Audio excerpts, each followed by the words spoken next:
Ladies and gentlemen, welcome to Retro Warriors episode 503. Woo! That number feels so enormous. 503 of these. Yeah. Oh Also, we just did a half-hour pre-show. On nothing. On literally nothing. Nothing useful. No, I mean on awesome stuff that you want to hear. Oh, yeah. You should to our definitely Patreon. subscribe and get the uncut to hear us talk about nothing.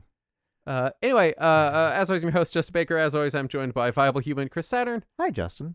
Hi, Saturn. It feels like you're trying to barrel through the pre-show just because of how long the pre-show was. No. This is great. I do have a housekeeping note, and it's that I've decided something. Yeah. Because I've been listening and reading a lot of news lately. Oh, I'm sorry. I know. And I try to stay involved in current events and politics and what's going on. I try to understand things. I think everyone here on staff, we're all big into like staying abreast of things. Sure. And I was like, man, it's just there's so much negativity going around, and it's tough, and it can be infectious, and I was exhausting. Like, I know. And I'm gonna. This is my commitment. I'm gonna be only positive during every news segment we do. This is my. Why are you laughing? Don't laugh. Wait till you see some of the news. Jeez, it's gonna be great. It's going to be great. I'm going to test it out. We're piloting it this episode. I'm just going to read the news. All layoffs this week. I want to deliver happy, exciting news. It's going to be great. I'll find the silver lining in every news article. Now, I do try to be relatively positive in general when I talk to people because I have suffered from depression for most of my life. And there have absolutely been times when I am in a dark spot and just having somebody smile at me or say something positive has picked me up out of that day a little bit, even if it's not, cured, obviously, but it's a little bit better that day. And so I always try to be that person that smiles or says something positive for somebody else. Depression's like recycling, Yeah. Every little bit counts. Right. You might not feel like it does, but it does. It just ends up in a landfill in China eventually. Yeah, just like it's depression. just dumped in the ocean. That's where we dump all our depression. I think the long pre-show has fucked us up. We're in like a mood of some sort. Yeah, there's that. We did 500. What do you want? We did enough good episodes. Let's do some bad ones. Yeah, we get to phone it in now. It's fine. I think we've made that joke every episode since 500. So my week. Yes, sir. I started doing some console gaming. I went and I dusted off my Xbox Series X. Yeah. And I was going to play some Forza Horizon 4. My daughter was like, "Can we play that car game?" And I was like, "Yes, we can." And I turn it on, and it's not on Game Pass anymore. Well, yeah, because it was delisted. We talked about it on the show a while back. Yeah. Saturn, we've talked about a lot of things in 502 previous episodes. I don't remember them all. That's okay. True. Yeah. So I go, it's not there, and I'm like, all right, well, I bought, I'm sure I bought it, and what I bought was all the DLC for it. Right, that was a mistake. Yeah, I never bought the game. And so I'm like, shit, I have like 60, 70 hours in Forza Horizon 4. It's one of my favorite games of the generation. I absolutely adore the game and did not like Forza Horizon 5 nearly as much. Sure. And I'm heartbroken. And so I end up having to go buy like the game on like a gray market key website for $20. And I also have to rebuy all the DLC, even though I know I bought the DLC packs for it, which kind of makes no sense. It's very weird. Yeah. Weird licensing stuff. And I was just feeling really disenfranchised, because I like my Xbox has been plugged up, but I hadn't touched it in months. And I think what I was excited about was, that feeling when you're like, oh, I'm going to go dig out my whatever console and re-experience that. It's been a minute. Yeah. And that excitement of taking that old console out and hooking it up and having all these old experiences again just evaporated before my eyes as I hooked it up and realized couldn't play the game. I couldn't play that game, and I don't own most of these experiences. And even if I did, a lot of them, especially on Xbox, only exist digitally. Yeah. Or as discs that require downloads or online connections or whatever, or it's just codes in a box. And there's still plenty of physical Xbox games that are full game. Sure. But the big ones, the ones I really care about, like Halo Master Chief Collection, I don't think ever got a physical see, I don't care about release. those. I don't know that Halo Infinite got a physical release. I think it might have got a code in a box. I got a disc. Did it? Yeah, it didn't have the game on it, but it had a disc. See, that's a problem for me, Saturn. Avowed just came out, and there is no physical release. They'll sell you a box and a steelbook, but there's no disc even in it. It's what's funny is I don't care at all about any of these Microsoft first-party releases. Most of my physical Xbox games are indie games, and they're all full on disc. But I like first-party Xbox releases, so I'm feeling really disenfranchised. I ended up also playing whatever the newest Sniper Elite, whatever it's called, is, and it was on Game Pass, and it's Sniper Elite. It was a good time. So I go back to my Switch where I have a large physical collection, and I'm playing some Switch games, and I'm like, this is great. I had picked up Pikmin 4 like over a year ago, and it's been sitting on my shelf in the shrink, and I opened it up and put in a few hours on that, and man, first of all, awesome Pikmin game. Super duper fun. I was like, where do they even go after Pikmin 3, which was so good? And they figured it out. It's great. It's a little over tutorialized, like Nintendo stuff tends to be. Right. But man, really fun Pikmin game. I also had recently gotten in the mail the Marvel vs. Capcom Fighting Collection, so I was playing Marvel vs. Capcom 2 because my entire life I've been determined to try to understand how that fucking game works, and I just can't. I don't. I feel dumb. I literally, I'm like, what is happening? What is even happening? I can't. It's like. I don't understand what I don't understand. My first thing that I went to when I picked that collection up was Marvel Superheroes versus Street Fighter. Yeah, which is one of my favorites.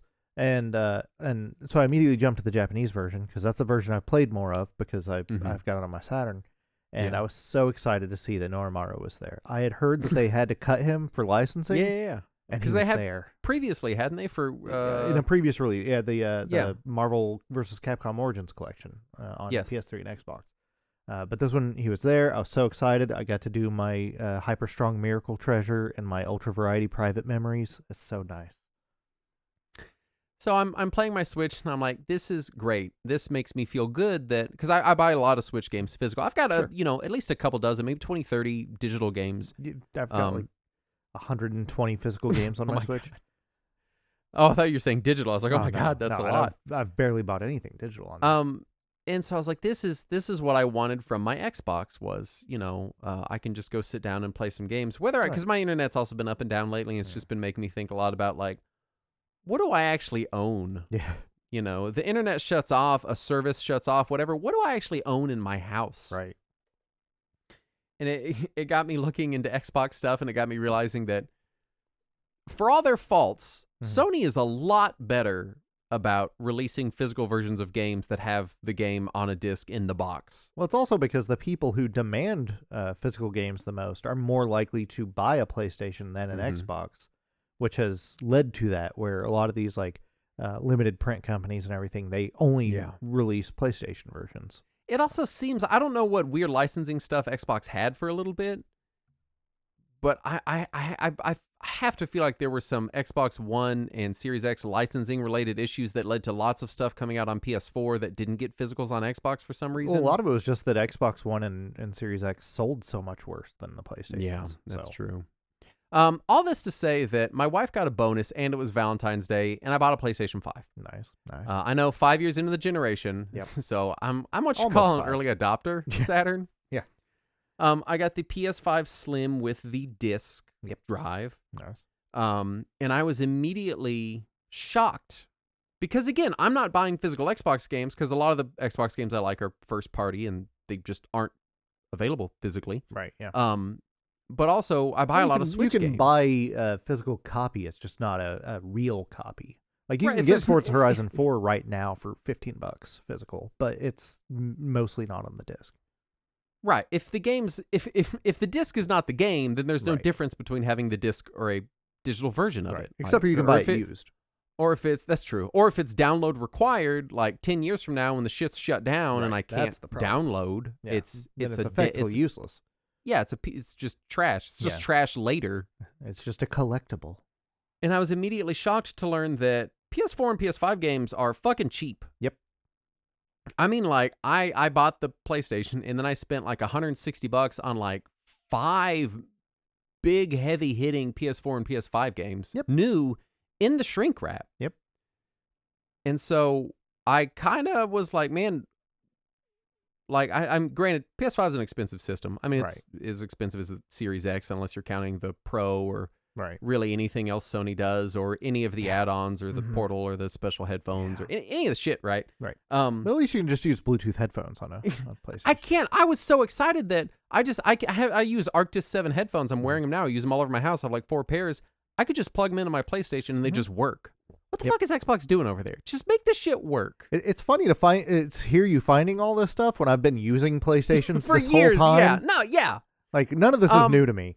I've never been a PlayStation person. I've enjoyed my PlayStations that I got, but PS3 I loved my PlayStation 3. That was my least favorite PlayStation. My PS1 and 2, I had a PS1, like the little one. Yeah, the PS1 Mini. And I had like a PS2 Slim when that came out, but like I didn't play them primarily. PS3, I bought a PS3 Slim, so even that I came too late, and I adored that system. And my PS4 felt like a disappointment in comparison. One, it didn't play all my PS3 games, which sucked. That is a problem, yeah. Stupid. And also, the PS4 was just slow as shit. I didn't have that problem with it. Oh, God, I had that problem. It would take me over a day to download shit sometimes. Jeez.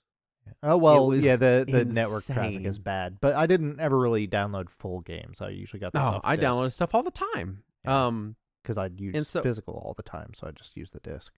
So I got the PS5. One, I'm very much enjoying the system. I very much miss Quick Resume from my Xbox. I'm blown away that Sony doesn't have something like that. I think Microsoft has some kind of patent on it. That's my guess.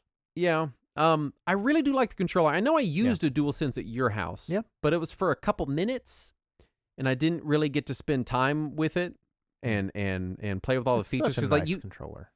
You showed me the fancy what do they call them? The triggers. What adaptive triggers, yeah. The adaptive triggers. And I was like, that's cool. And I didn't get it, right? And my wife had the same experience because I was like, come over here and touch this trigger. And then now touch it. She's like, I don't get it. And then a minute later, she was like, oh. The first time that like really got my attention, well, aside from Astro, was the using your bow in Horizon. Yeah. That's nice. So I started picking up, basically what I'm doing now is I'm like, shit, like I kind of missed Xbox One and PS4 a little bit. In addition to not loving my PS4, that was also right about the time I had a baby. Yeah, that's true.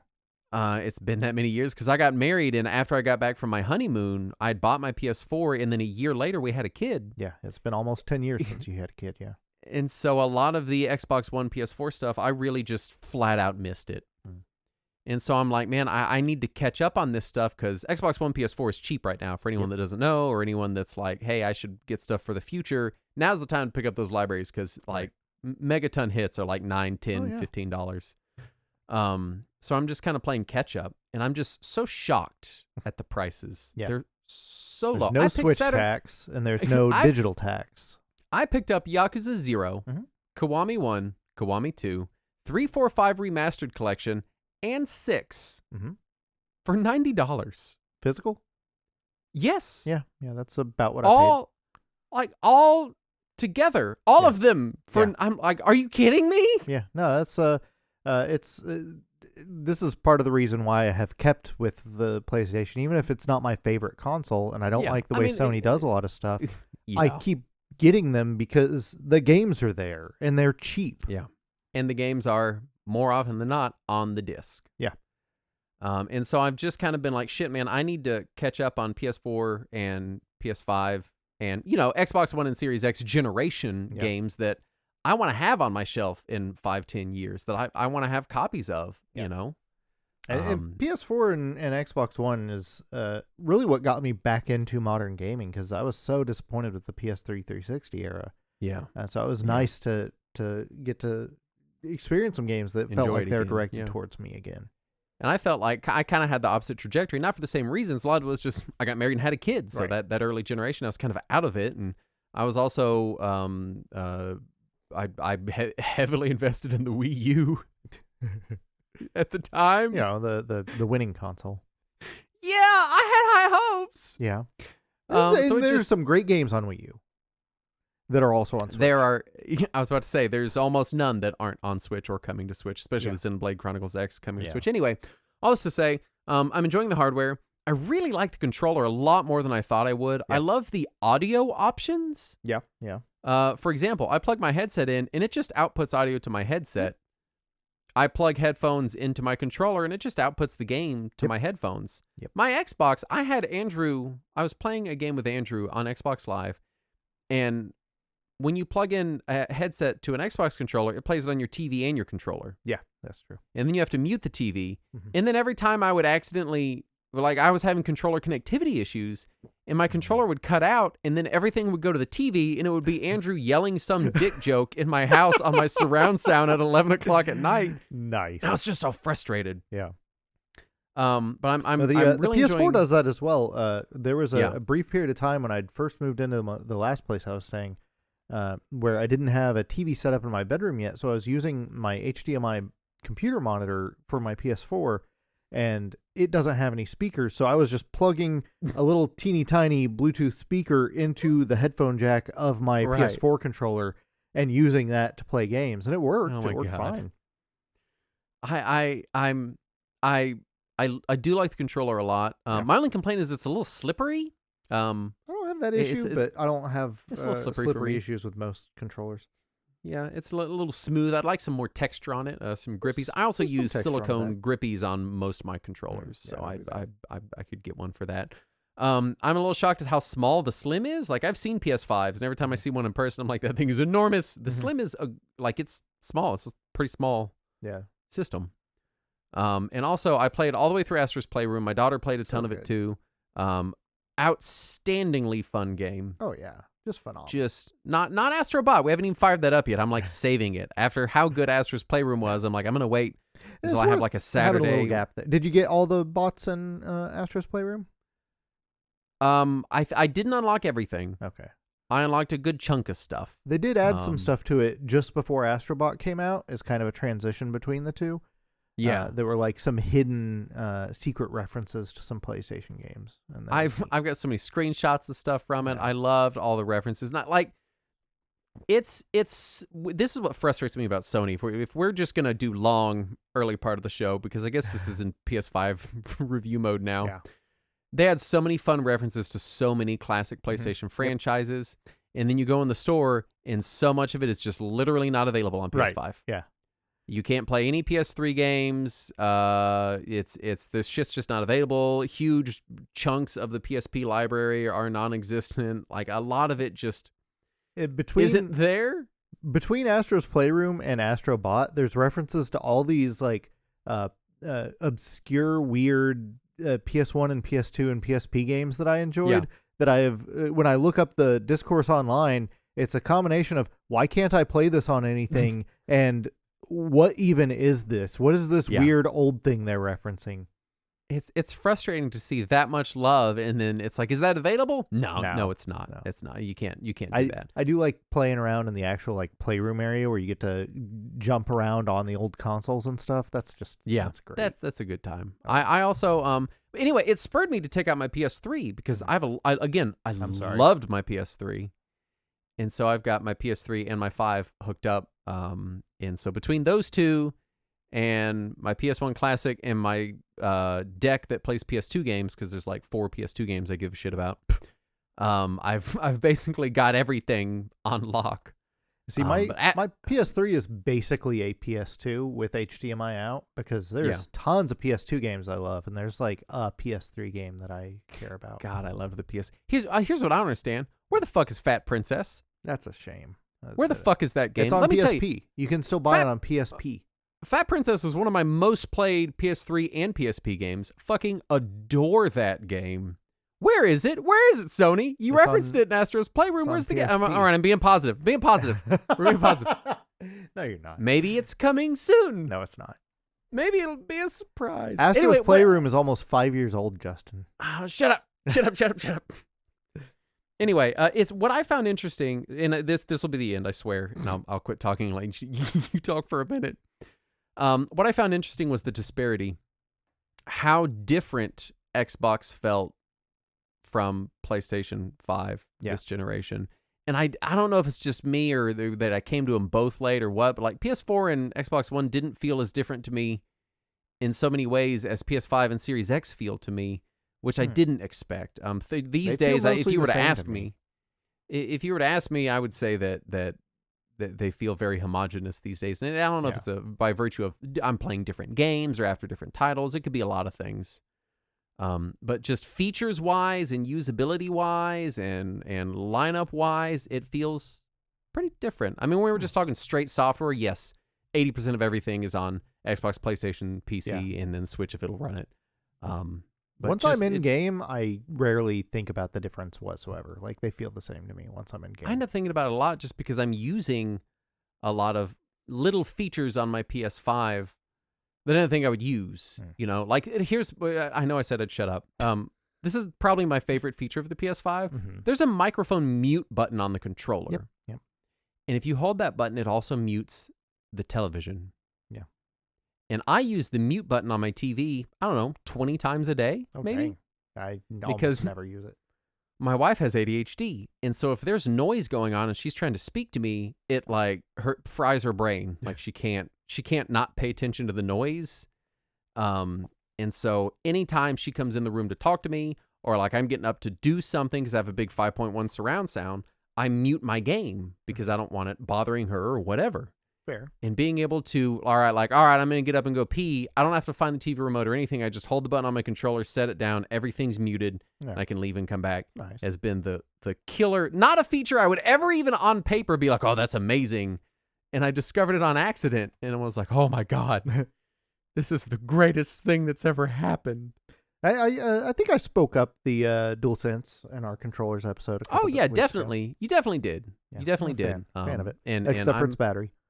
The battery does suck. I've noticed. I think it's dependent heavily on game. I mean, it makes sense. It depends on how many of the features it uses. Yeah. When I was playing a lot of Astro's Playroom, it was like draining, so short that I was like, "Is this defective?" Right. And now that I'm playing, if you play some PS4 games, it's PS4 games. Yeah, it's great. That's great. Right. It's a great time.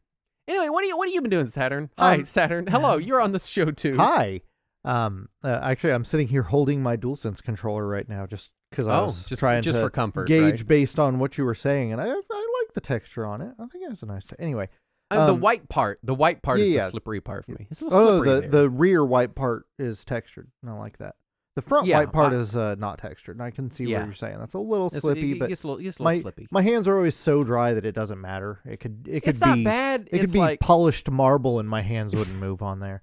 Like if I just recently moisturized, or sometimes just depending on the angle I'm sitting at, it'll get a little slippy. That's fair on me. Not like problematic, but just enough where I'm like, if I were to nitpick, that's a nitpick I have.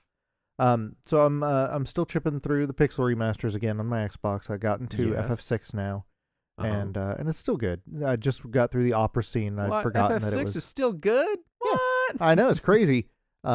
I'd forgotten that it was HD 2D until the scene actually started, because when the opera started, I just kind of looked down and waited until I had to input with it and was reading something, and then I glanced up and saw it was HD 2D. I was like, oh yeah, that's really neat. That's cool.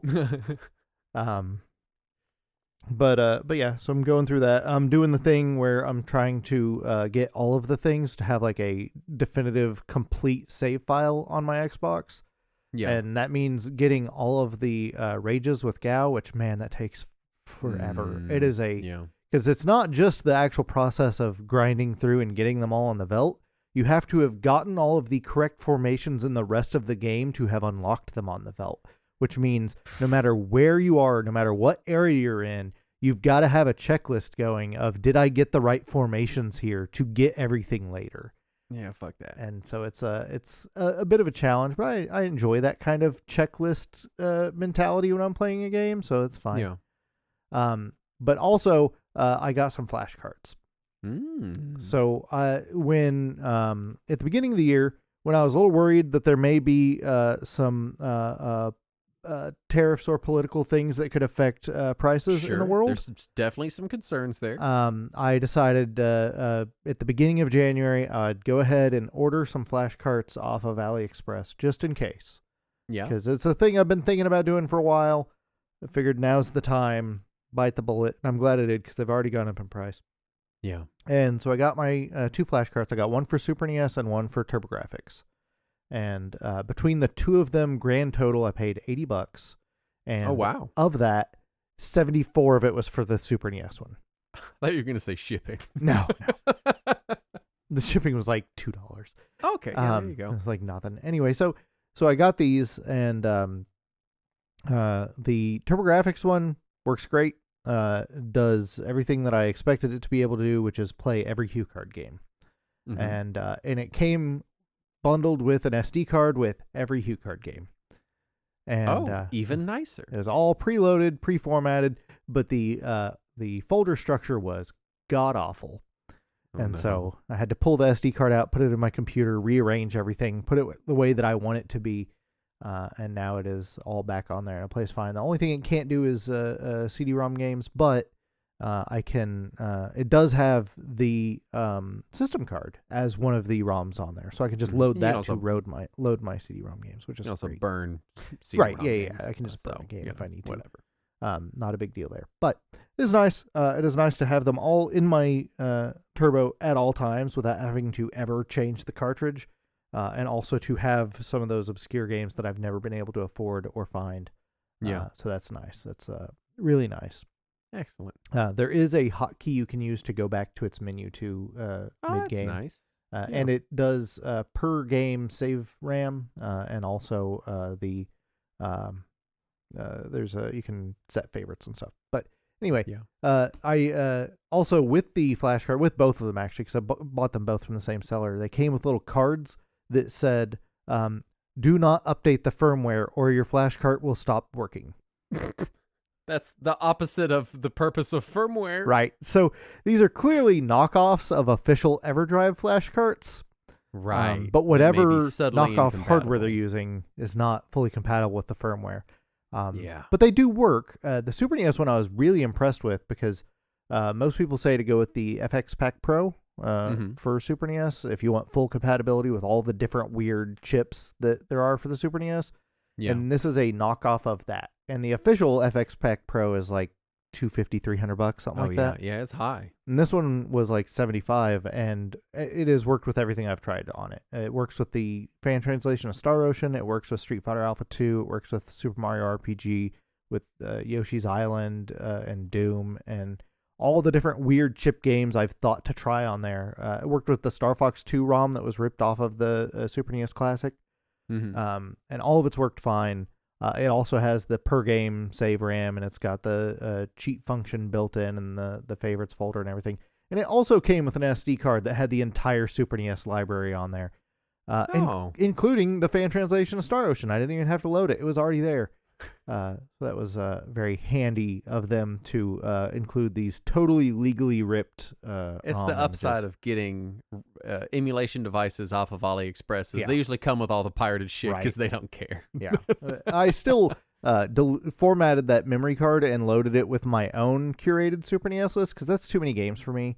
When I do that too, but I'll usually I'll back up the ROMs they have and go through them later because sometimes they'll have weird ass versions of stuff or weird hacks that I've never seen. They did have their translation folder was only like 8 games, and one of them was a game I never would have thought to put on there, which was Fire Emblem, but I had no idea what it was because its name was in Chinese, not Japanese. And so I was like, I don't know what this is, but I'm going to try it. And it was when the music started that I was like, oh, that's Fire Emblem. Okay, I get what that is. Yeah. But yeah, it was it's nice. They both work well. Excellent. And my Super NES is already both my Turbo and my Super NES are modded, so they both do RGB out, and so I've got them both on that PVM that I got from you, and it's a nice experience. It's nice to sit there and just play Super Nintendo games on my Super Nintendo. With my authentic Bluetooth Super Nintendo controller. So you're telling me you can just put a game in, and it just plays the game immediately? Does it doesn't have to update install the game, or it doesn't does it have to install update the game, or it's not checking back with some server to know. But you got to log into the online. No, service. It's nothing. It's weird. What? I can't even play it on my X Band, Justin. What's the fucking point?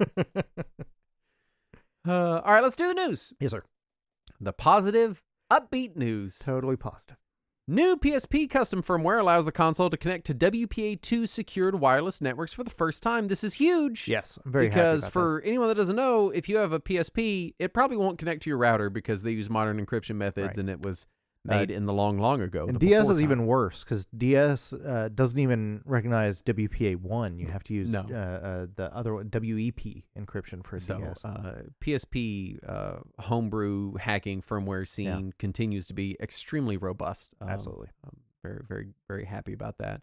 The author of the Nintendo DS emulator Drastic has voluntarily removed his emulator from Google Play as previously planned. The emulator will be moving to an open source model soon. Excellent. More upbeat news. Love to see it. Open source DS emulation. Yeah, he had said that he was going to stop selling it and go open source as soon as the actions were taken against Yuzu and Citra. And he did immediately follow through with making it free. And now he has followed through with taking it off of the Play Store in general, but he will allow anyone else who wants to release open source APK files of it to do so, which is nice.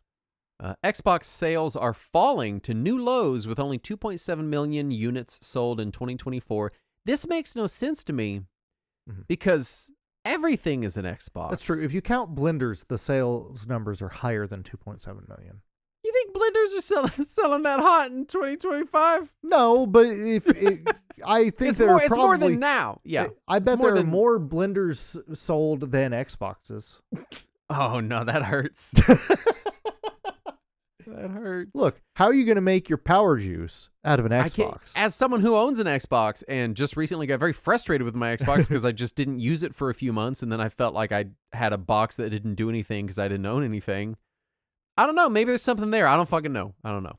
I'm just putting it out there. Still being positive.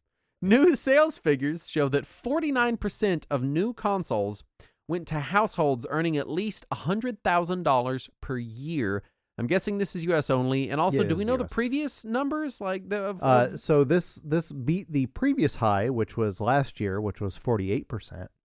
But the average, when you go back 10 years or further, was closer to 25-ish% or less. So I feel like the point they're trying to make here is that less households are buying dedicated game consoles, and the ones that are usually higher income households with the disposable income. Yeah, and it's also older people as well. The average age of a new console owner was creeping into the 40s for the first time ever, whereas previously it was people in their 20s. So I can't say any of this data shocks me. No, to be honest. And especially like these days where we all already have to buy so many. You basically have to own a computer and a smartphone. You don't have to own a computer. A lot of people don't own computers these days. The computer ownership is going down. I don't know, man. However, the households that have computers have more computers than they've ever had before. It's just, but I don't know. I feel like we're buying a lot of electronics as a society. Yeah. And I could see a thing that all it does is play video games. Maybe falls by the wayside a little bit. And a lot of younger audiences are moving towards PC gaming because you can stream it totally, and you can play Five Nights at Freddy's, and also mobile gaming. Yeah, Five Nights at Freddy's, that retro game? Yeah, that retro game. That's from like 15 years ago. It's 10 years old, I think. Is it only 10? But they've got that movie that just came out is about to come out, and they are still pumping out 1 or 2 sequels a year. So, yeah. Fans are making new games for the Game Boy Advanced e-reader. Excellent. I love this. It's dumb and weird, but cool. You can finally scan your dot codes. Anyone who never had to scan in e-reader games, be glad that you didn't own an e-reader because it's not awesome. I had gotten an e-reader at release, and I bought a shitload of packs of e-reader games, and I got them all at release, and then I never bought any again because I had an e-reader. And that first time you turn on the e-reader, and it just in that creepy robot voice goes scan dot code, and then you scan your first game, and it says failed, and then it makes you scan it again, it goes failed, and it makes you scan it again, it goes failed, and then 30 minutes later you finally able to play Ice Climber. Yeah, and you're like, finally an NES ROM. Yeah, it's just immediate regret.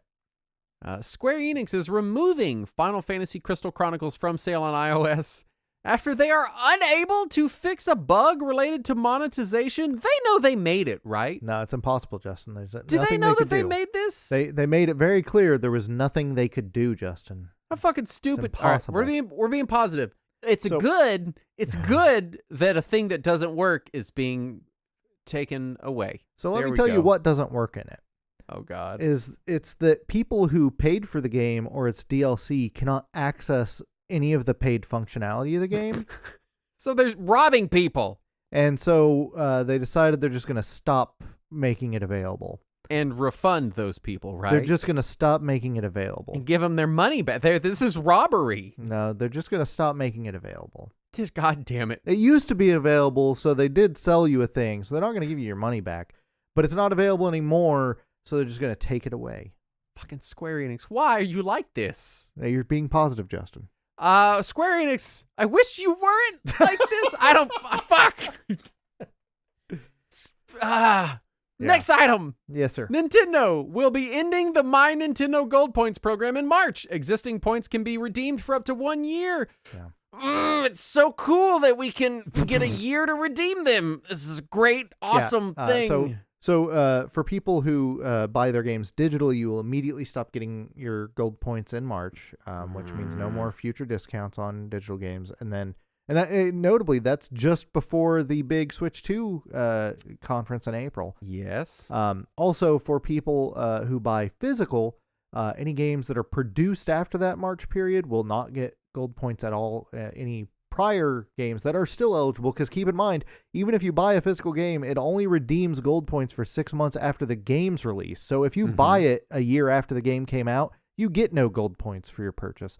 But if you still have some games that are eligible, you can redeem them throughout that year. I don't know. Yeah. It wasn't the most impactful program ever, but it still sucks to see it go. It was something. It was nice. It was a little thing. Yeah. Reports are stating that limited run games' NES cartridges can damage NES consoles. Yeah, it can start fires, apparently. I'm being positive, so I'm very glad that fuck they them. acknowledged I don't know. I can't. They're doing a recall on those games. There you go. I'm glad that they're fixing the issue. We don't know after that they're some fixing minor it yet. We know fires. they're recalling it. They haven't said definitively what the fix is. They're claiming that they may fix the issue after starting some small home fires. I don't know definitively there have been any home fires. I think the only one proven was in a testing environment. Oh, good. Good. That's something. Yeah. Valve has released the client and server source code for Team Fortress 2 to encourage mods. I like this. That's is good news. We love seeing this. Do we know what license? Is it under the GPL, or do we know if it's... I think it was GPL, but I don't remember definitively, so I don't want to say. But this like to see. This was part of their big 25th anniversary of Half-Life 2 thing. This was released, and they did say they have actually, as part of their announcement, they asked the new mod makers to please not do anything that will hurt the Steam Workshop monetization, because those things are made by the community, and they don't want people to have put work into it and then not be able to sell it just because somebody made a mod that effectively pirates the Workshop stuff. So they're politely asking that the community not steal from each other as a result of Valve allowing everyone to steal from them. So So we'll see how that goes.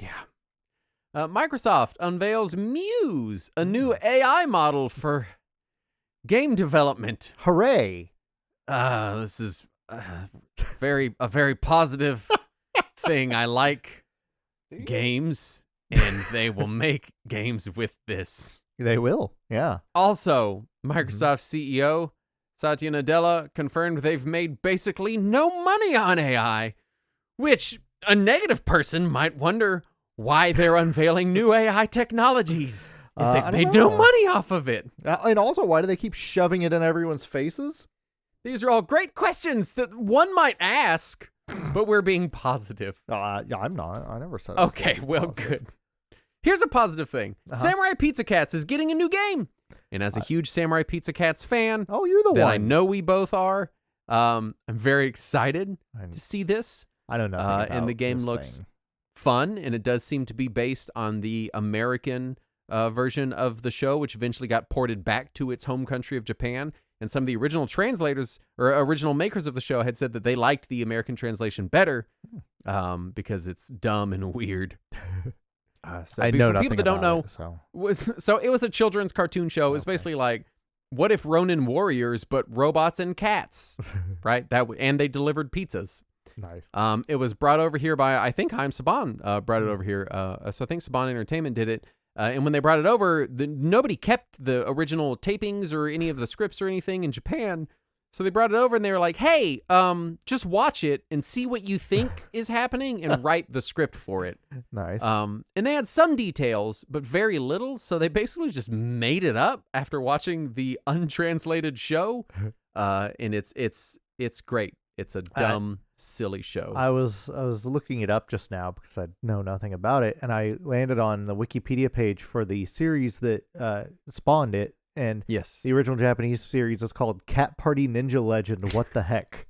It ran for like one season. Oh. It was not very popular. It was just kind of a one and done, in and out the door thing. And I'm pretty sure Saban brought it over, and they did it just because it was cheap, and that's what Saban did. They got cheap Japanese shows and brought them over and made them looks like things. The original is on Crunchyroll now, and so is the American version. The American version was free on YouTube for years. I suspect it might not be now for reasons. Yeah. Oh, it's also on Peacock now. NES 86 is a new emulator to emulate IBM PCs on an NES. If you want to do that, I can't imagine how poorly that runs. I think in this demonstration I watched him play Tetris. Oh wow! And it was at 1 frame per 30 seconds. I think. Okay, yeah, that makes more sense. I was gonna say because the PC version of Tetris struggled on 286 when I played it. Yeah. And finally, a new overlay application called Shader Glass was released for Windows PCs that can provide a retro CRT shader to any application. Which is nice. So now we don't ever have to live in this dumb modern future.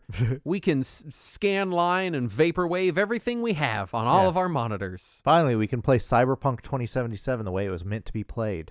With scan lines laid over it. Yeah. And curved bezels. Finally. Just like Keanu Reeves intended. Which brings us to our topic at hand, which is Bomberman 94, also known as Mega Bomberman. For synopsis, let's see. I didn't even play the first 93 of them, Saturn. Because it's 94. Yeah, you get it? That's the joke. Yeah. Oh, boy. I wrote my own joke. Yeah, I wrote do Bomber. like I hardly even know her. That's pretty good. Release info for Mega Bomberman, which is the version that I played. Developed and published by Hudson. Genesis Mega Drive port. Well, it was the Bomberman 94 was developed and published by Hudson. Yes. Genesis Mega Drive port was developed by Westone. I don't think we've ever figured it out now. I like Westone more than West I like One. Westone, but I think they said West One, which feels West wrong. One sounds like a fucking bank. Yeah, it does. It's Westone and published by Sega under license.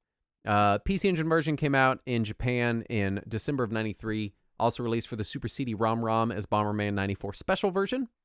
And also released for Super CD-ROM as Tengai Makyo Deden no Den. Yeah, it was apparently a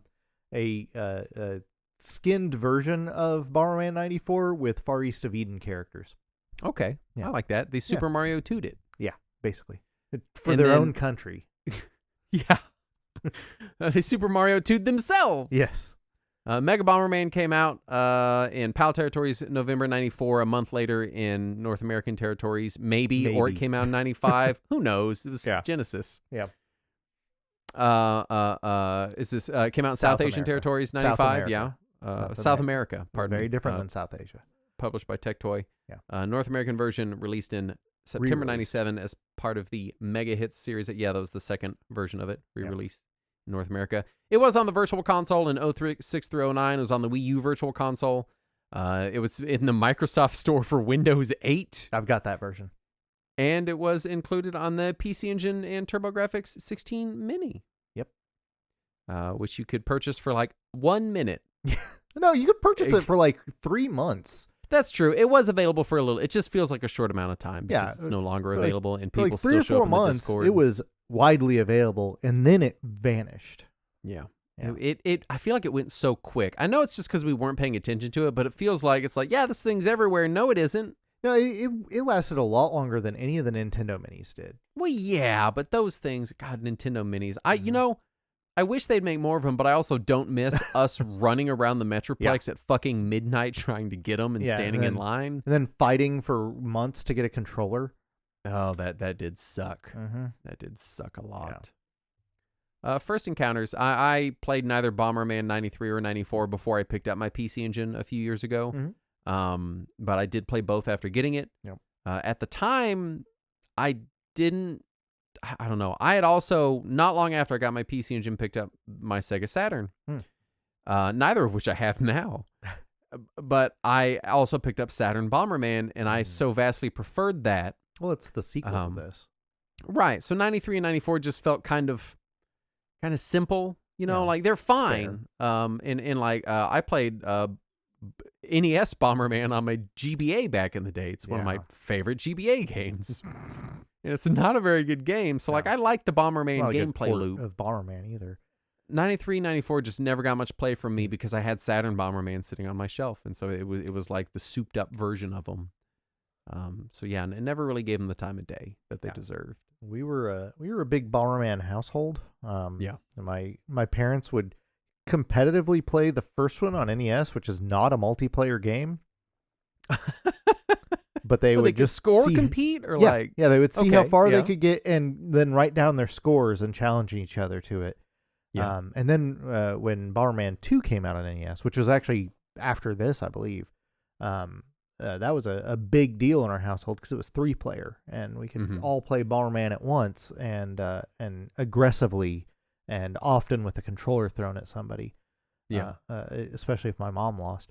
And then when the Super Bomberman came out and we played that on Super NES, and then we eventually got the TurboGrafx and we had gotten Bomberman on that, but we didn't have a Turbo Tap at first. So we were like, well, this is useless to us. And then we got the Turbo Tap, and then eventually I had tried the Genesis version of this in an emulator, not realizing it was the same game as the PC Engine game, but then I got the PC Engine version at an import shop, not knowing it was the same game as that Genesis game that I had played. You already own it. But I was like, it's in Japanese. I hope I can figure it out. And we did. We figured it out very quickly because it's Bomberman. And we played some 5-player Bomberman. Let me guess, you set bombs down and try not to get blowed up. Yeah, basically, yeah. Only there's kangaroos now, and we were very confused by that, but also very excited. And then the Virtual Console version came out, and I was able to get it for less than $10, and then so I felt stupid for having bought an import when I could have just waited and got it for less than $10 on the Wii. I think I paid like $30 for the PC Engine version, which isn't not horrific. For a PC Engine import. No, I mean, I think it's worth less than that now, though. I was gonna say it's probably kind of low now, but you know, whatever. But still, I had plenty of fun with it. Played it on PC Engine, played it on the Wii. I forced people to play the 5-player version on the Wii, which took longer for us to figure out how to get 5 controllers to work on the Wii than it did for us to play the damn game. Yeah, how do you even do that? So you have to use a combination of Wiimotes and GameCube controllers. All right, so you max out Wiimotes and then plug in a GameCube controller and it'll C5? You can do it either way. You can either do 4 GameCube controllers and a Wii remote or 4 Wii remotes and a GameCube controller, but you can't use more than one of the second option that you're using. So you can't do like 3 and 2? No, you can't do that. That is not supported. And also you have to start the game up first with the Wii remote and then go into the home menu, and there was some setting you had to change to tell it what that 5th controller was. It was a mess. It was a giant mess to make it work. For people that weren't around for Virtual Console, a lot of weirder ROMs had weird shit like this. That you had to do weird shit on your Wii to make work. Like, wasn't there they had a online version of Street Fighter 2? Something like it was Street Fighter 2 on Genesis. It was the Genesis version that supported online. Yeah. And you could play it online, but it was so weird. Yeah. And to get it working. This was one of those things. It was just really weird. It was, if I remember, it was only Bomberman 93 and 94 supported it, but it was the only 5-player games on the Wii, just because the PC Engine version supported 5-player. Sure. But it's just very strange. Yeah. But we finally got it working, and my friends that I convinced to finally sit down and try this sat there for like 3 rounds, and they're like, I guess we're done with this now. It took too long to set up. I'm like, you motherfuckers. Yeah. Well, there you go. Tell me about the development of Bomberman 94. Yeah, so just a brief overview of the series in general before we get to 94. The original Bomberman was designed basically as a tech demo to showcase Hudson's BASIC compiler for Japanese PCs back in 1980. Mm-hmm. And this is the basic computer language, not just like it's very simple. There's the basic programming language. And it eventually got a commercial release in 83 for Japanese and European PCs. Notably, the European version was released under the name Eric and the Floaters. That sounds like a comedy joke name about a shit someone took. I know. It makes me think of poop every time. Eric and the Floaters? And every time I think about Bomberman, I think of Eric and the Floaters and their poops. Every time I take a shit now, I'm going to be like, I'm going to go catch an Eric and the Floaters show. Eric and the Floaters. So that was the initial Bomberman, or Eric and the Floaters. Sure, right. And the success of that original game led to a remake for the NES in late 85, which was much more successful, and also notably not called Eric and the Floaters. Unfortunately, now I'm upset at all Bomberman games. I'm going to call it Eric and the Floaters 94 from now on. Yeah. Mega Eric and the Floaters. What is a fucking... I'm guessing Bomberman is Eric. Yeah, that's my guess. And I'm guessing the basic enemy in Bomberman is those little balloon-looking things. Weren't they? So I think those are supposed to be the Floaters. That's my guess. He also took a big shit at the end of the game. Then he becomes Load Runner. Right? Has a different meaning in this context.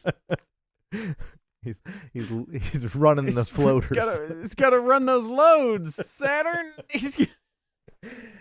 So yeah. So then they released the NES version in 85. Graphic series of games. So they follow up the NES game 5 years later with a PC Engine conversion, which was also just called Bomberman in 1990. And that version would introduce multiplayer to the series. That version was also later released in Europe only for the Amiga, and was called Dynablaster, because they just refused to call it Bomberman in Europe. Supposedly it was because of concerns about the Irish tensions in that era. They didn't want to mention bombs in the title of the game. Right. But they didn't call it Bomberman in Europe until the late 90s, I think. I think the N64 one might have been the first one. Wow. But anyway, the success of the late. Right, the PC Engine version was also successful, and that led to Bomberman 93, which was the sequel to the PC Engine one. And then they just decided to keep cranking them out, so they immediately followed up. They were going to Mega Man it. Yeah, they Mega Man'd it with Bomberman 94. But they Hudson went two different directions because they wanted to branch out to more platforms because they were a multi-platform company, even though the PC Engine was effectively their console. Sure. So they wanted to also capitalize on the success of the Super NES. So they started making a sequel to Bomberman 93 on PC Engine, but also a Super NES game at the same time. And most of the Bomberman and Bomberman 93 team moved to the Super NES game. So Bomberman 94, the PC Engine game, was being developed by mostly a new team who had not worked on... they had worked on Bomberman 93, but not in leadership roles. And the Super Bomberman stayed closer to the formula of the prior games, and Bomberman 94 was allowed to do things a little weird, so they're like, what if we put kangaroos in it? Yeah, this is the Super Mario Land of Bomberman. Yeah. This was, what if there was a Sphinx and he shot super balls? Yeah. However, the PC Engine's Western counterpart, the TurboGrafx, had already died by this point. Bomberman 93 was a super late release. Did it ever really live? No, not really. I wish it had. Not particularly. Bomberman 93 was a super late release for TurboGrafx, to the point where it didn't even come with a case. It was just a loose card in a box. What, really? Oh, yeah. Oh, my God. Yeah, the real late TurboGrafx games were all just loose cart and manual in a box. Oh, that's so sad. Yeah. And Bomberman 93 is one of those. But the Genesis was doing well, and Hudson wanted a Bomberman game on the Genesis, which was doing well in the West anyway. It wasn't doing that great in Japan. They never released this on Japanese Mega Drive. But they wanted something on there, so they started trying to find somebody who would release or port a Genesis game for them, because they didn't have a Mega Drive dev kit. They weren't making Mega Drive games. They didn't know what was going on over there. Sure. They were looking for somebody to make it. They started taking pitches. And their first pitch was from Factor 5, the company who had also done the port of Bonk's Adventure to the Amiga, but they're more well known for Turrican and also for Star Wars Rogue Squadron. Yeah, and they did some ports of other stuff too. Oh yeah, so yeah. Like, they were known for having done ports at the time. Right. They still Factor 5. God, they did something that I was like that was one of my favorites, and I was trying to remember what it was. I know later they did. Oh, they did other stuff. They did some of the Star Wars games. Yeah. Rogue Squadron and Rogue Leader were the real big ones that they did. I was just looking them up. Their last game was Lair on PS3. That's unfortunate. Oh, is that what killed them? That might have been. Yeah, looks like that's what killed them. Lair killed them. Yeah, so Factor 5 produced a demo of Bomberman for Genesis that was an 8-player multiplayer only demo. Yeah. Which I don't think there's ever been an 8-player game on Genesis. So that's pretty impressive. Sure. But Hudson shot it down because it was a little too technical and complicated. They didn't want to deal with all of it. And then Westone, who we know from Wonder Boy mostly, they made their own demo on the Genesis that was just Bomberman 94, but for Genesis. And Hudson was like, "Oh, that seems easy. Do that." So that was what they went with, and also they were able to get it done faster. And the consoles were already long in the tooth by this point. It was 94. The PlayStation came out that year. They didn't want to be dragging it out any longer, and they had to. So they went with that and just a straight port of Bomberman 94 to the Genesis, which would be followed up by, say, Hudson's own Saturn Bomberman on Saturn not long after, which was 8-player. So I wonder if they were stealing some ideas there. Yeah, and it's, for me, I don't know. I would say I'm Bomberman curious, Mm-hmm. I'm not like a Bomberman fan. I enjoy Bomberman. I've played some Bomberman. I like the Bomberman. I enjoy the character. I think the most Bomberman I ever played was probably Super Bomberman R, because it was a launch title for the Switch. I don't have any problem with Bomberman. I like Bomberman when I play it. Mm-hmm. But because I'm not a real big... and I'm not a real big fan, so what I want is whatever the most feature-rich Bomberman is. Yeah. That, with the one with the most shit packed in there. I'm that guy that, I don't really like this band, so I'm just going to buy one greatest hits album and just get all the best stuff. That's all I'm really after. I don't want the B-sides. And so these older titles, the main Bomberman series is as it is, feels so iterative, where as it goes on, it's just adding more stuff, more features, more players, more things, more modes. That these earlier games feel they're comparatively pretty simple, even compared to Saturn Bomberman. Not to say they're bad at all. As somebody who is kind of entrenched in the Bomberman, I can pick and choose these classic games based on what power-ups they have or don't have, and so it gives me more of a pure feeling experience or more of a in-depth experience. And there's some power-ups in the older games that didn't carry on to Saturn Bomberman or Bomberman World or Bomberman Live, so I can kind of pick and choose. I do think that Saturn Bomberman is probably the peak experience, but it's also a little bit harder to really get into just because of what console it's on and how many people you need to really get a good game of it going. So this feels a little more pure than Saturn Bomberman, but much more robust than NES Bomberman for me. It's tough. Bomberman 93, if you're going back and you're I want to play classic Bomberman. Mm-hmm. I don't want all the fancy shit. Don't go back to the first game, because it's not... It's like a prototype of Bomberman. Go to one of the PC Engine games or Bomberman 2 on NES. That's where you should land there if you want something pure and classic feeling. Yeah. Let's talk presentation. Mm-hmm. These are that very iconic Bomberman look. Is that where this look started, or was that Bomberman 2? No, that would be the first one on PC Engine would be where it started. I guess I'm thinking of the because I played the NES version. Yeah. Yeah, well, the first PC Engine game came out before Bomberman 2 on NES. Okay. So that would be really where this look kind of came from. Yeah. Because the NES game I played doesn't really look much like Bomberman. No, it's very primitive graphics. It looks more like chunky dude. It looks more like a dude fighting some floaters than it does. Yeah, it looks like Eric and the Floaters. It doesn't have that cute kind of kawaii anime adjacent sort of Bomberman feel that 94 has. Yeah, and actually, if you do look at images of the original PC-88 and MSX versions, it does look much closer to that than it does to what we see today, which has really started with the PC Engine. Yeah.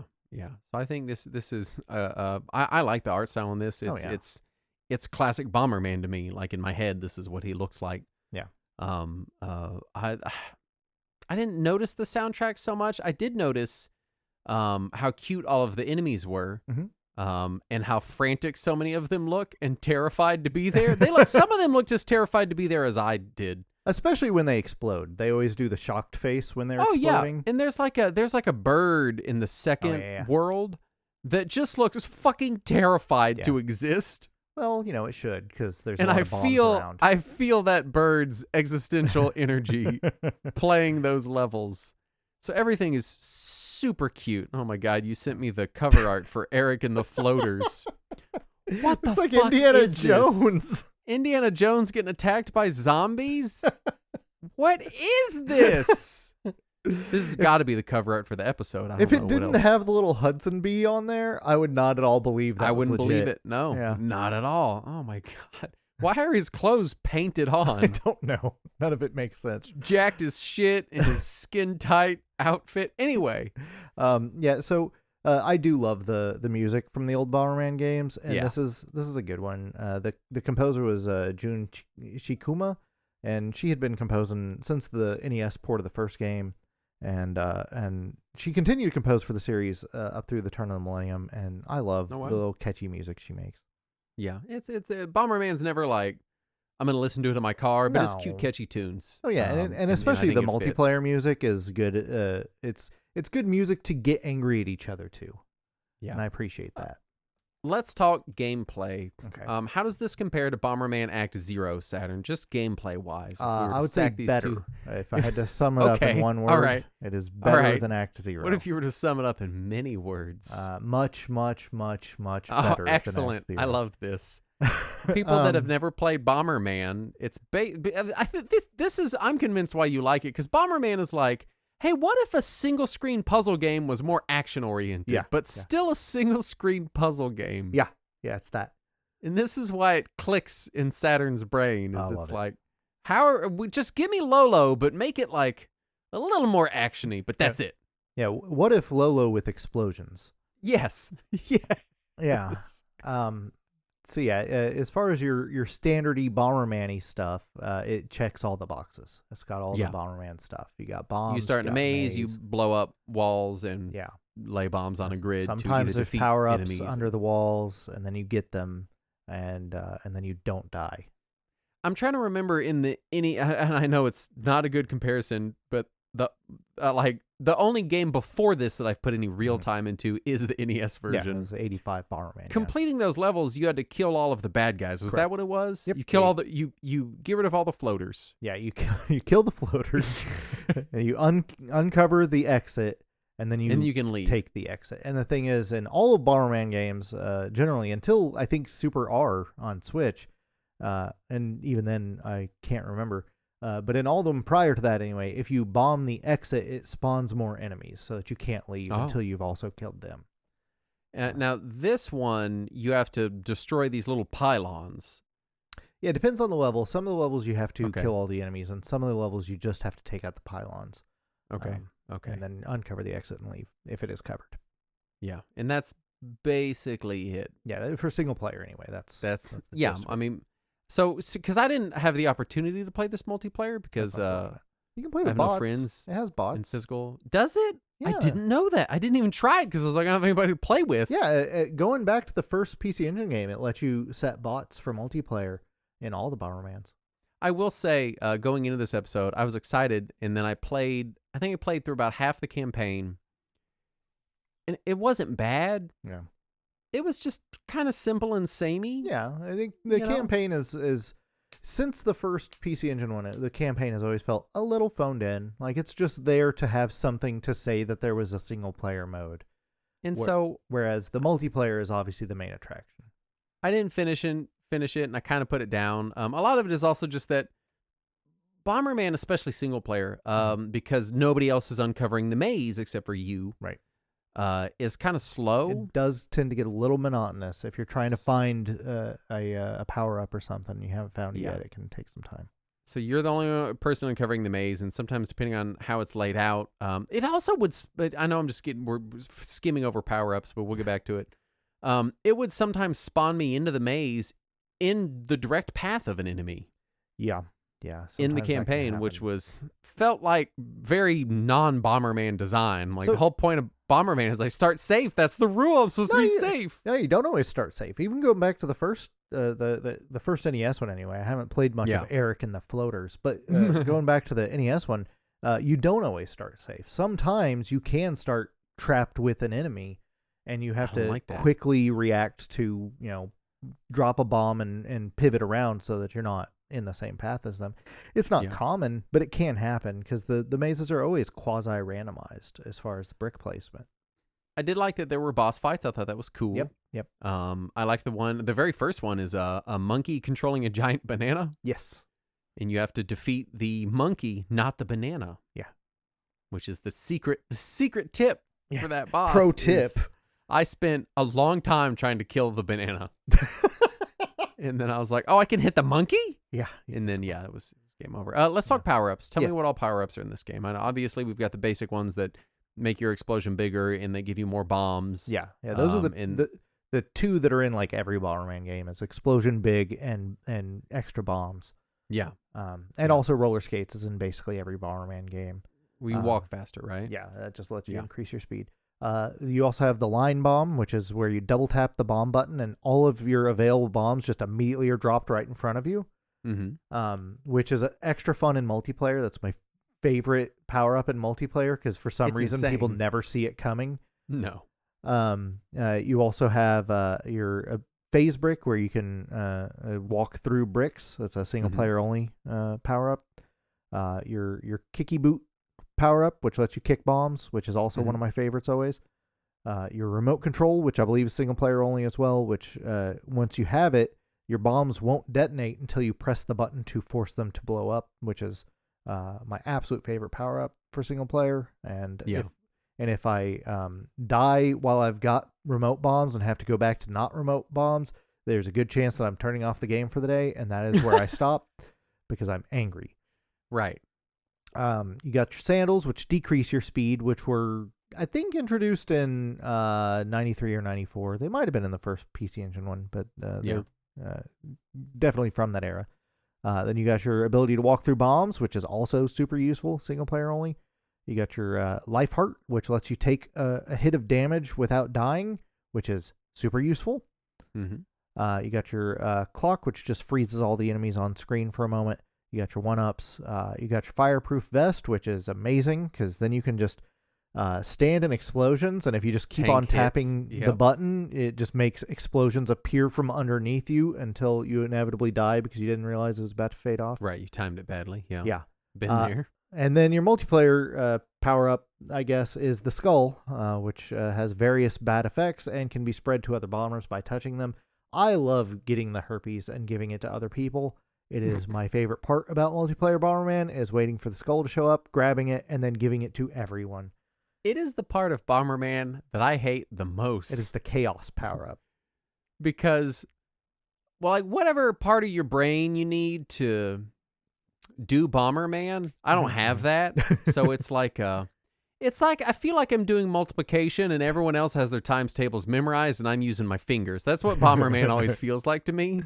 So anytime I get the skull handed to me from Saturn, mostly, usually me, yeah, I'm like, I just die. I don't know. I don't know what's happening. Love it. It's so dumb and chaotic. That's part of what I love about multiplayer gaming in general, but Bomberman in specific is the chaos, and the skull instantly amplifies the chaos. The worst one is the inverse controls. I love it. Because it always takes me way too long to figure out that that's what's happening. So I did write out all the different possible bad effects the skull can have. Because it's random. Like you get it and it randomly gives you one. Yeah, it random one of these. So it can either slow you down or give you super speed or inverse your controls or prevent you from dropping bombs or make you automatically drop bombs or make your bomb explosions teeny tiny or make your bomb explosions instant the second they're dropped.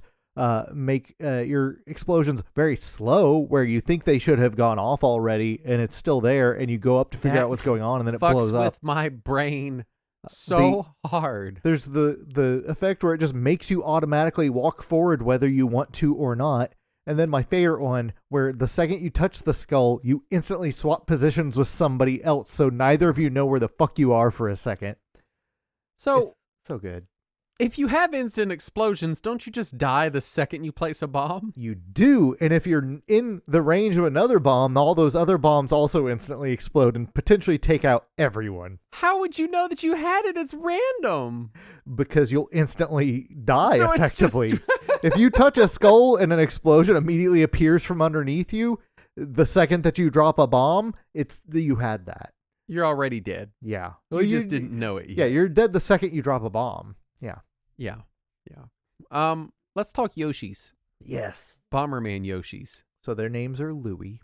Okay. Now, is Louie the name of the species? Yes. Or the name of this one kangaroo? So the name of the species is translated as Louie. In Japan, they are Ruies, which I think is based on kangaroo. Sure. So they're Ruies. Do you think they brought it over and didn't get the puns, so they just thought it was doing the LR swap that Japan does sometimes, and then thought it needed to be a name, so they called it, okay, makes sense. But they are called generally Louis in the West. All right. And yeah, they're just kangaroos that you get to ride on. Mm-hmm. And I love that.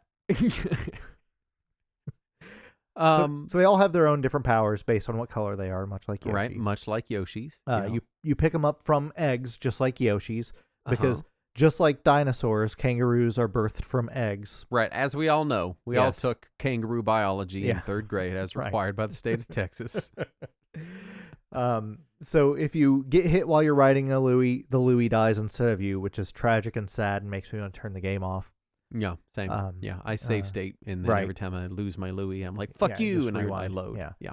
And so there are 5 different Louies. There's the blue one, and blue Louies can kick bombs. There's the purple Louie. He can jump over blocks or bricks. There's the yellow Louie, who can kick bricks to move them, which is really useful. I don't think that ability is in any Bomberman game outside of Louie's. Yeah.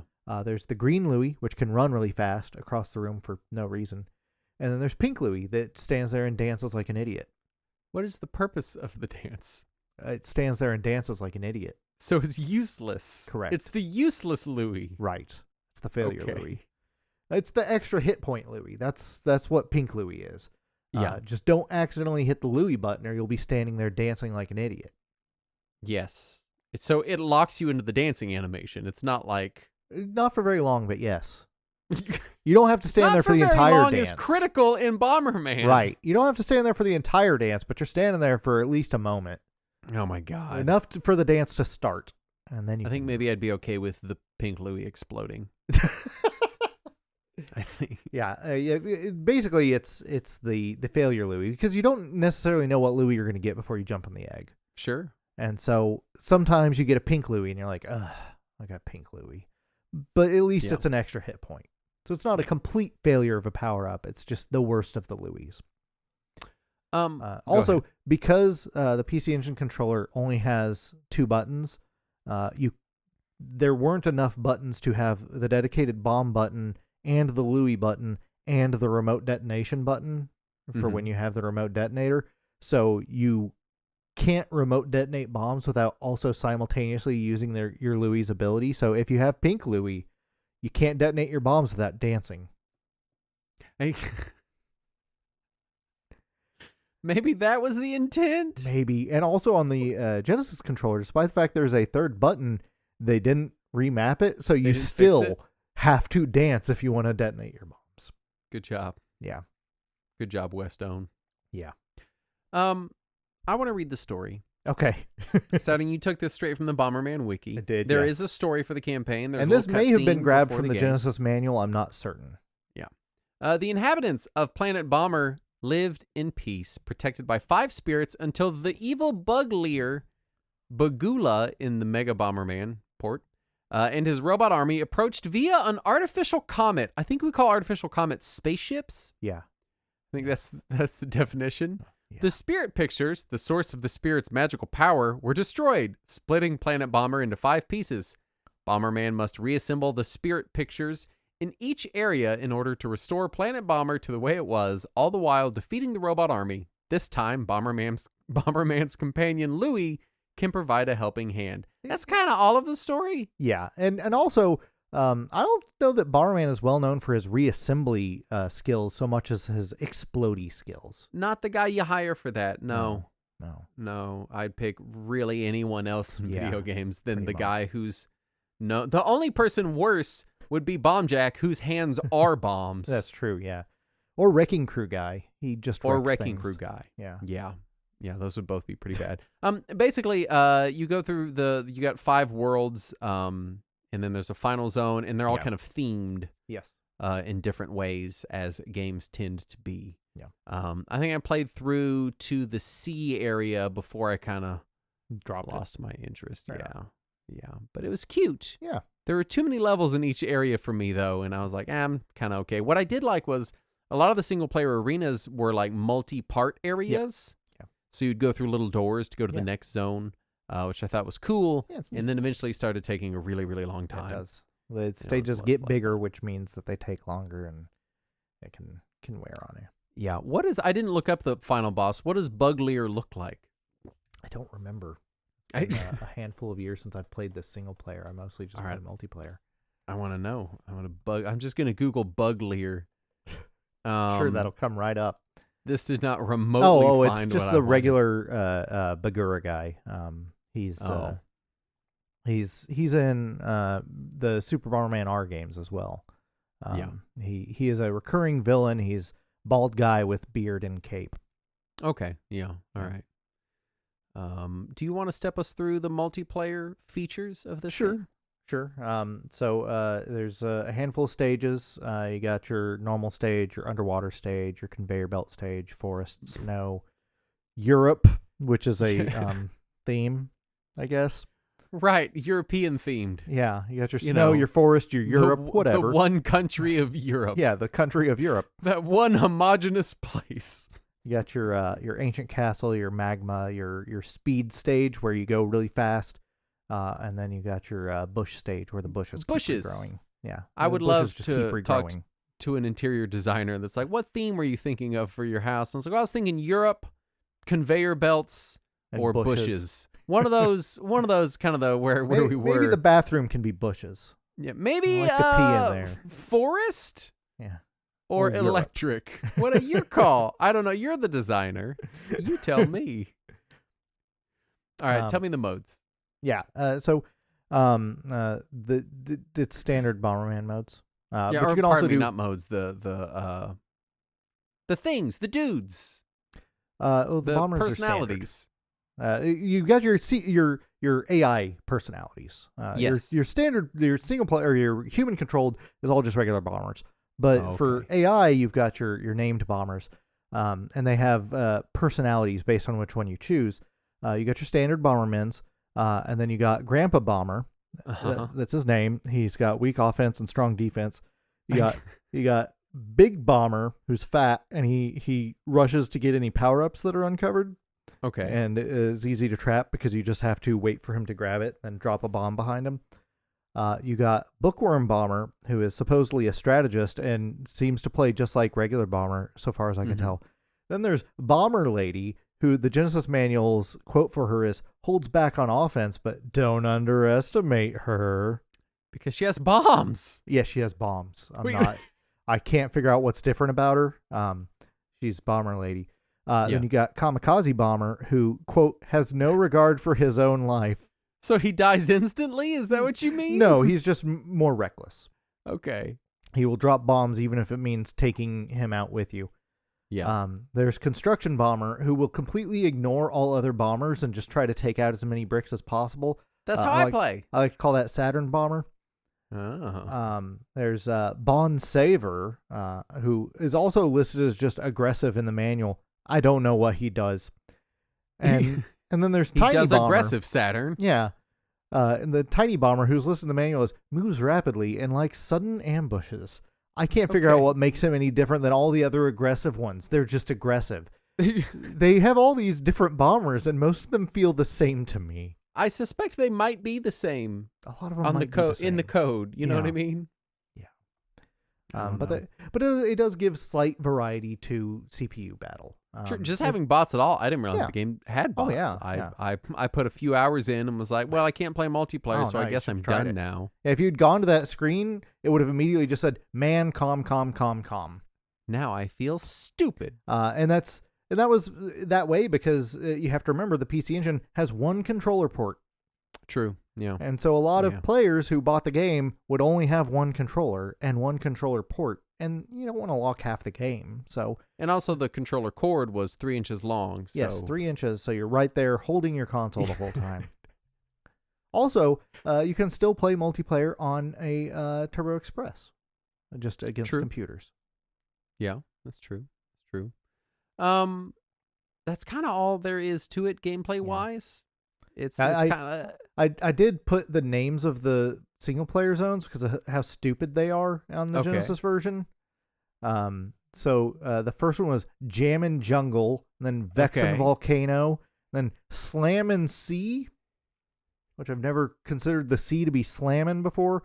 You got Crankin' Castle and Crankin' Castle Tundra. is when I'm home alone. Yeah, I'm here at the Crankin' Castle, guys. Here in my Crankin' Castle. It's like a goon cave, but a lot like slightly different. Just more palatial. The palatial goon cave.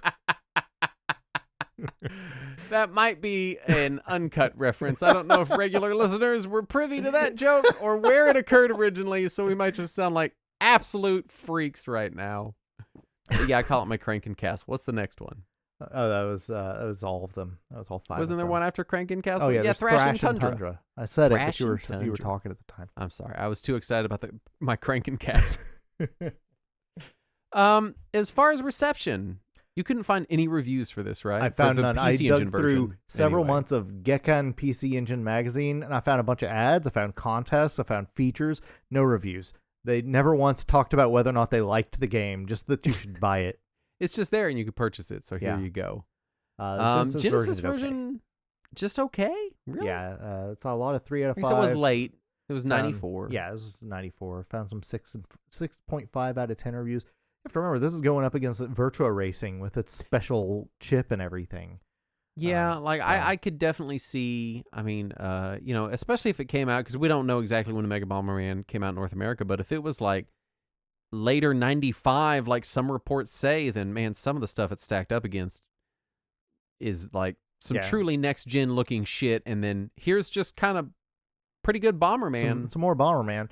Yeah, I mean, even compared to like Super Bomberman 2 on Super NES, which was a year or so old at this point, that one had the faux CG graphics, and this is looking like a cartoony PC Engine game. So I can see how some of them would have been a little sour on it, especially considering if it was mid-95, you already got Saturn stuff out at that point. And this is also a thing where, we read old game mags for our show Read Along, available on our Patreon. And we see a lot of talk when we read magazines of this era of critics being critical of things that are like, I don't know, it feels simple. It feels like old games, and we're in this cartoony. new we're in this new game. Games are maturing. We don't need these little baby games anymore. And there's this kind of vibe of like, I need more monkeys peeing on dead dinosaurs. Right.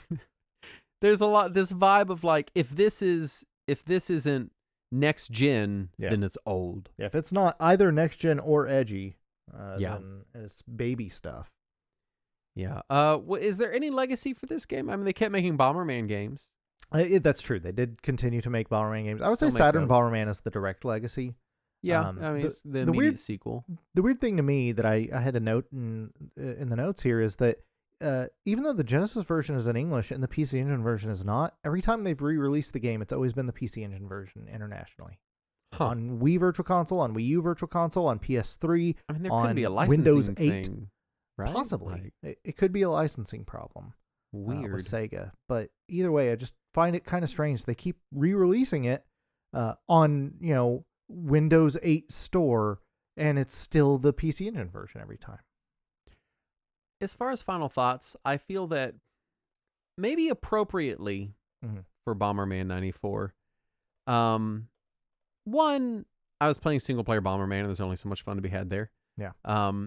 But two, I had a nice new shiny PlayStation sitting on the shelf that week. And it's possible that I, like those critics in those magazines, was also drawn by the allure of next-gen gaming and didn't give enough time to some of these older, simpler classics. Yeah. As I should have. I mean, I don't want it to sound like I didn't enjoy it. It's a fun game. I like it. I play it. I'm like, this is good. This is a fun Bomberman game. And I play a few maps, and I'm like, great. I'm full. I've got my. That's totally fair, because you have to remember this was a full price game when it released. People were expected to play a stage or two, write down their password, and come back to it a few days later, not just rush through it in a sitting. Absolutely. Absolutely. And it is still on the Windows Store for Windows 8, 10, and 11. It's $2.49. $2.49. Ugly ass over. This is a touch overlay. Yeah, you can play it touch on your Windows 8 Surface tablet, or you can turn off the overlay and just play it like it's an emulator. God, please don't play this touch on your Surface. I do appreciate that the Western release of this did change the bezels on the side to look TurboGrafx-y instead of PC Engine-y. I did not remember that. On the side, I immediately clicked on a game called Space Invader 7. Singular, just one invader. Just the one. And it's literally Space Invaders with the background graphics. Yeah. Fully ripped off. Yeah, not at all licensed by Square Enix. By a company called VR Studio. Yeah. Literally is Space Invaders. Yeah. And they've even got the graphics with the like monster in the background. Yeah. And they just plastered over Space Invaders with Space Invader 7. I like the icon for it on the store. It has the Blu-ray 3D icon at the bottom for some reason. Yeah, I know we're on a total tangent, but these are their games. You ready? Space Invaders 7. Space Invaders 3D TV Trial.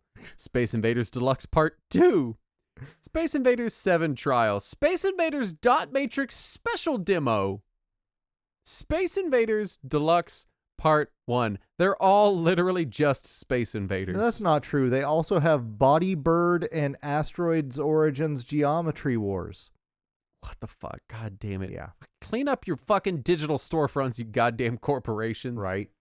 But anyway, you can buy Bomberman 94 for $2.49 on your Windows PC. It's part of the Konami TurboGrafx Library collection on Windows, which features 2 games. Bomberman 94 is a fun game. Yeah. If in retrospect, or even at the time of release, kind of a simple offering, but it's a very pure offering. Like everything there is pretty good. Like I don't have any major gripes with it other than, I don't know, I was also playing Astro's Playroom at the time, and that was more joyful to me in the moment. I will say drew my attention. That, as usual, Bomberman is best played multiplayer. So True, if you have absolutely. people to play it with, Bomberman 94 absolutely holds up. Now, would you say, because let me ask you this, because this is the real question, is